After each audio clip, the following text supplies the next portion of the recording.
Slava lui Dumnezeu stă în ascunderea lucrurilor, iar slava împăraților stă în cercetarea lucrurilor. Proverbele 25, versetul 2. Dumnezeu să binecuvinteze. Continuăm să ne gândim la ce ne spune Biblia despre a-L căuta pe Dumnezeu.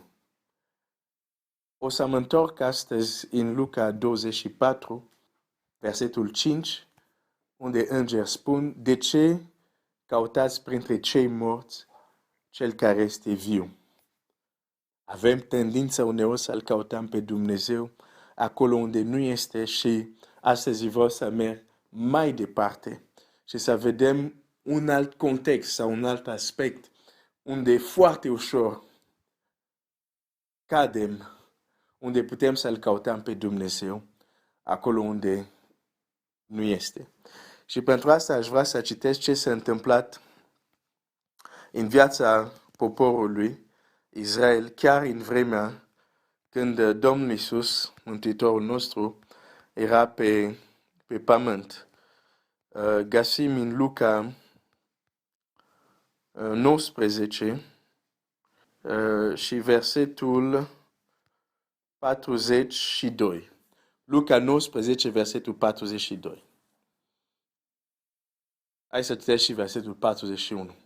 Când s-a apropiat de cetate și a văzut-o, Iisus a plâns pentru ea și a zis: dacă ai fi cunoscut și tu, măcar, în această zi, lucrurile care puteau să-ți aducă pacea, dar acum ele sunt ascuns de ochii tăi.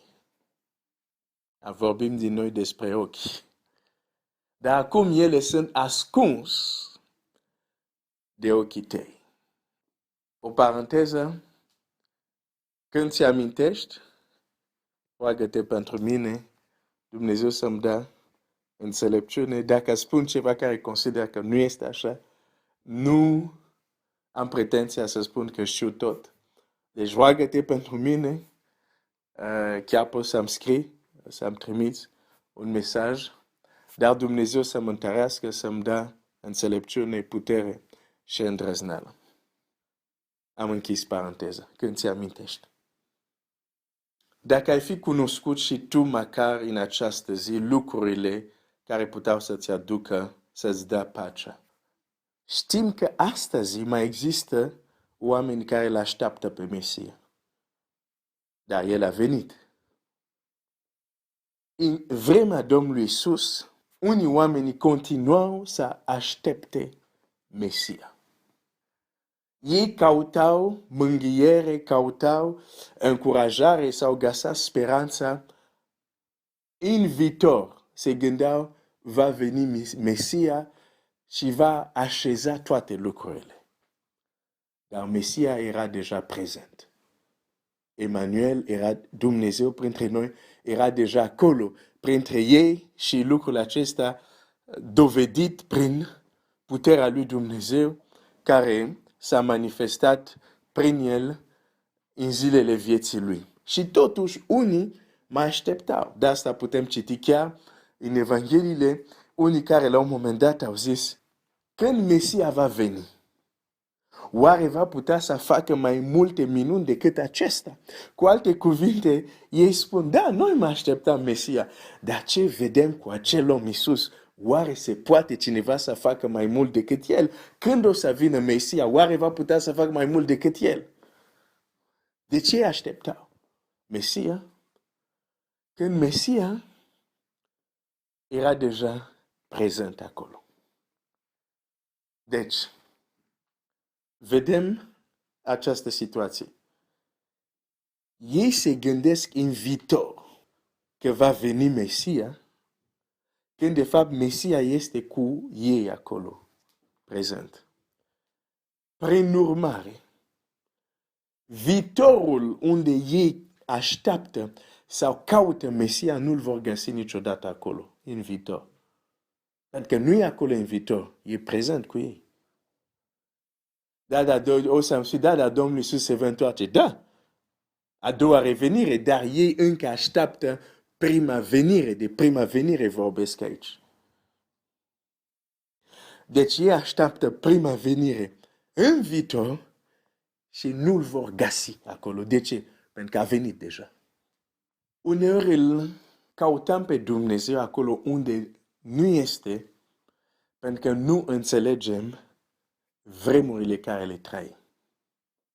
Pentru că ochii noștri sunt închiși asupra unor lucruri la care avem acces în prezent și totuși noi visăm la ele în viitor. O să dau un exemplu foarte concret.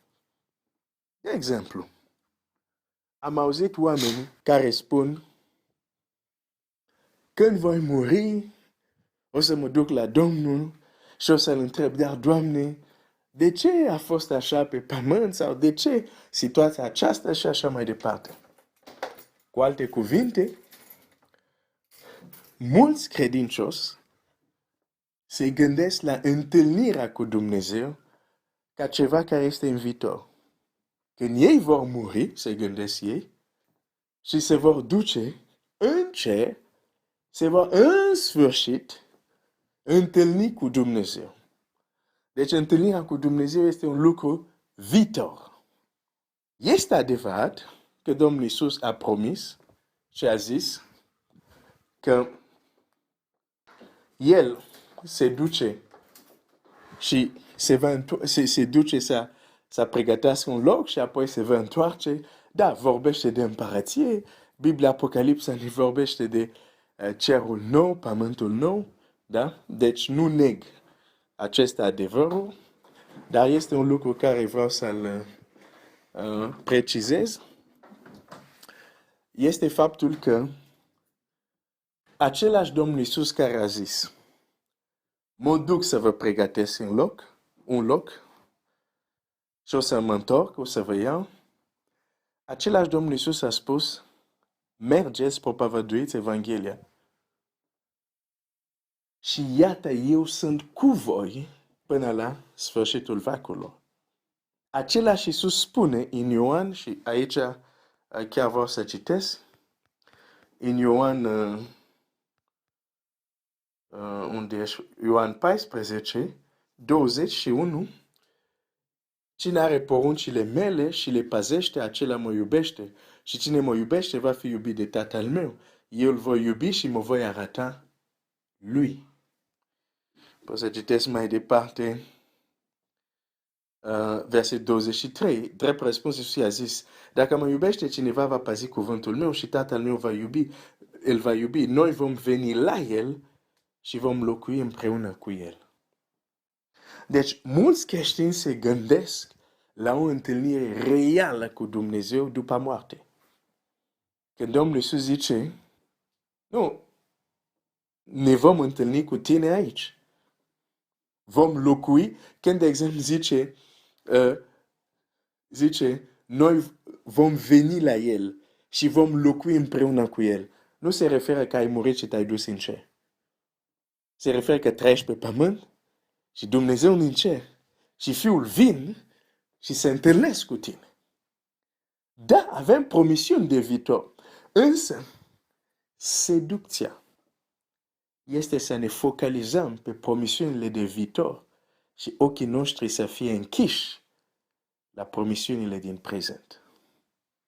Să cauți o relație reală, dinamică cu Dumnezeu după moarte, când de fapt este o relație care trebuie să am acum.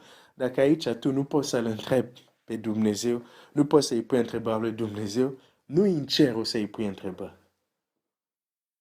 Dumnezeu vrea să se întâlnească real cu fiecare dintre noi aici pe pământ. Dar mulți creștini se gândesc: nu, deocamdată pe pământ, prin credința, nu-L văd, dar cred în El, dar când voi muri, atunci mă voi întâlni cu Domnul meu. Și Domnul tău zice: nu, noi vom veni la tine când tu ești încă pe pământ. Nu așteptăm să vii tu în cer ca să avem o relație cu tine. Noi vom veni la tine și vom locui împreună cu tine. Dacă tu îl cauți pe Dumnezeu după moarte, într-un viitor, așa îndepărtat, veșnicie, Dacă tu crezi că acolo să ai o relație adevărată cu Dumnezeu și aici e doar așa și așa, nu-L vei găsi acolo. Îl cauți unde nu este. Nu zic că nu există promisiune despre veșnicie, dar zic cauți greșit, pentru că deocamdată nu ești în veșnicie, ești aici pe pământ. Și Dumnezeu vrea să se întâlnească cu tine aici. Iar vine cel care seduce tot pământul, deci inclusiv tot pământul, deci inclusiv și creștini, dacă noi suntem pe pământ și nu pe martie, îi spune, nu, aici relație cu Dumnezeu, nu ai. Doar crezi în El și aștept când o să mor, te întâlnești cu El. Dar aici nu ai cum să ai o relație cu Dumnezeu. Nu, când vorbesc de relație, vorbesc cum a avut oameni din Biblie relație cu Dumnezeu. Nu așa, ok, l-am primit de Dumnezeu, am o relație cu El. Nu despre asta vorbesc, da? Vorbesc de o relație dinamică, reală. Mulți se gândesc că asta se întâmplă după ce murim. Dar dacă ne uităm în Scriptură, Domnul nostru zice, sunt cu voi, dacă cineva păzește poruncile mele, mă voi arăta lui, eu și Tata vom veni, vom locui împreună cu El în prezent.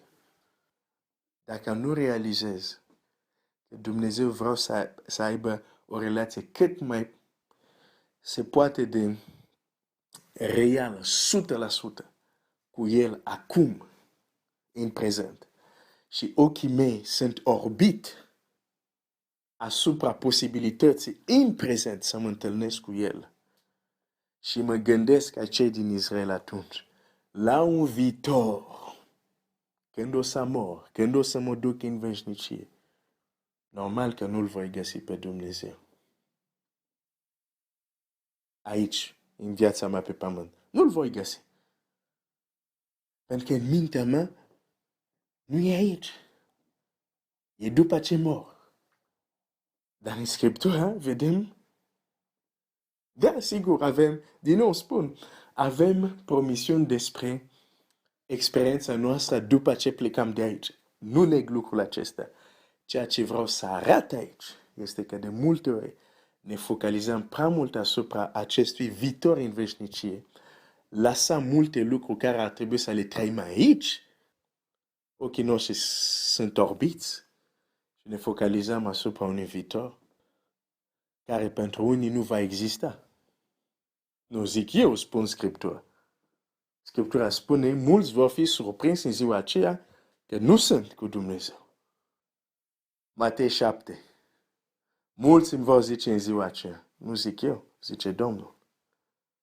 Deci pentru mulți acel viitor, când o să merg după moarte, pentru mulți viitor respectiv, nu va fi. Se vor duce într-adevăr în veșnicie, dar nu-L vor găsi acolo pentru că Dumnezeu se zice, nu vă cunosc. Cel rău e foarte șiret. Ai crezut în Dumnezeu? Foarte bine. Ok? Fii cu minte acolo. Fii și tu un băiat bun. Nu fa rău, stai cu minte. Și când vei muri, o să te întâlnești cu Dumnezeu. Nu. Nu mulțumesc. Vreau să mă întâlnesc cu El aici. El a promis că este cu noi aici. El a zis că va veni și va locui cu noi aici. El a zis că va veni și se va arăta aici. Dacă nu am o relație cât se poate de completă și de reală cu El aici, nu am nicio garanție în viitorul, așa zis. Când voi muri, o să ajung în cer, la poarta, Sfântul Petru va deschide ușa, o să intru, o să-L întreb pe Domnul. De ce nu-L întreb acum? Căutăm pe Dumnezeu unde nu este.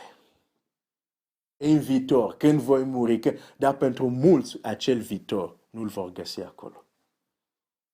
Pentru că ochii lor au fost orbiți acum. O voi opri aici. Deși nu am terminat, este doar introducerea acestui aspect. Cu ajutorul lui Dumnezeu, continuăm mâine sau poi mâine. Depinde cum te rogi. dacă te rogi bine, probabil mâine. Ok. Dumnezeu să te binecuvânteze.